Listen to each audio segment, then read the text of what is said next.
You know, when Paul Ryan told his wife, Yana, that he's running for vice president, she said, honey, in our house, you were always vice president. But here's something you may find interesting about the role of women in America. According to Forbes, only 3% of CEOs are women.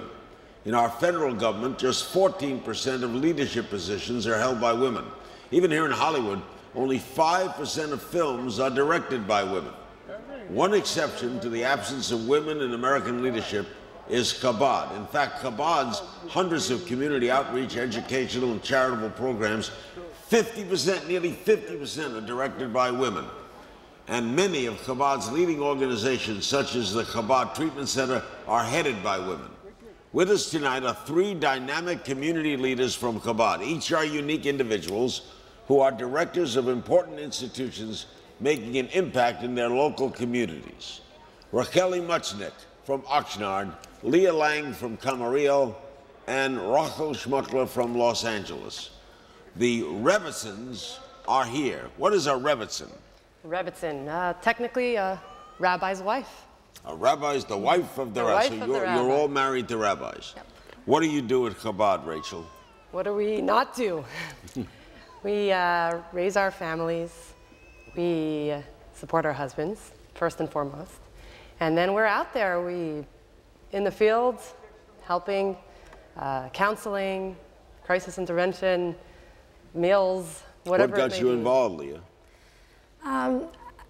My passion and wanting to bring more light into the world. I always enjoy working with people, and I know that in this job I have the ability to not only make a difference in other people's lives, but also be a mother and do what's most important in living a... Rochel, what drew you to Chabad? What drew me to Chabad? That's a trick question because my father is Rabbi Kunin. So you were born to Chabad? So I was born to Chabad, and once you get the taste of giving and loving and sharing, there's no going back. That's the divine act of giving, and you just have to keep going with it. How do you balance work and family? So I think what's most incredible about why I feel so fortunate is that I can balance work and family. I see out there's women who are trying to be only a mom and are wishing they could be out there in the world, and then you see the one that's out in the world and wishing they could be a mom, and I feel like I can always stay in tune to what's needed. Do my kids need me? Now's the time to focus on kids. Can I, are they okay with some help and a babysitter? Can I get out there and help someone else and run a program or whatever it is? Then that's what I'll be doing. And I get to fulfill both of those needs that all women, I feel, today have. You're the daughter of a rabbi and you're married to a rabbi. That's right. What's the hardest part of that? What's the hardest part? The key is to focus. If you stay in tune, and this is what Maimonides teaches us, that the person who weighs his path is a person who will merit divine inspiration.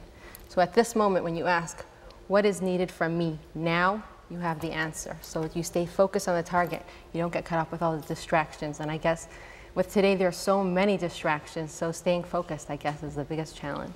What rewards do you get? The relationships and the impact that is made on people's lives is just so incredibly rewarding. Wow. Can I ask you to wish Chabad of Camarillo Mazel Tov on our 10-year anniversary that we're celebrating this year? A Mazel Tov to Chabad of Camarillo, and thank you all. Thank you. Racheli, Leah, and Rochel. Rochel. Rochel. I gotta do work on my chuz. Thank you, ladies. Thank you. Thank you. Let's go now back to the stage where the mitzvahs are pouring in.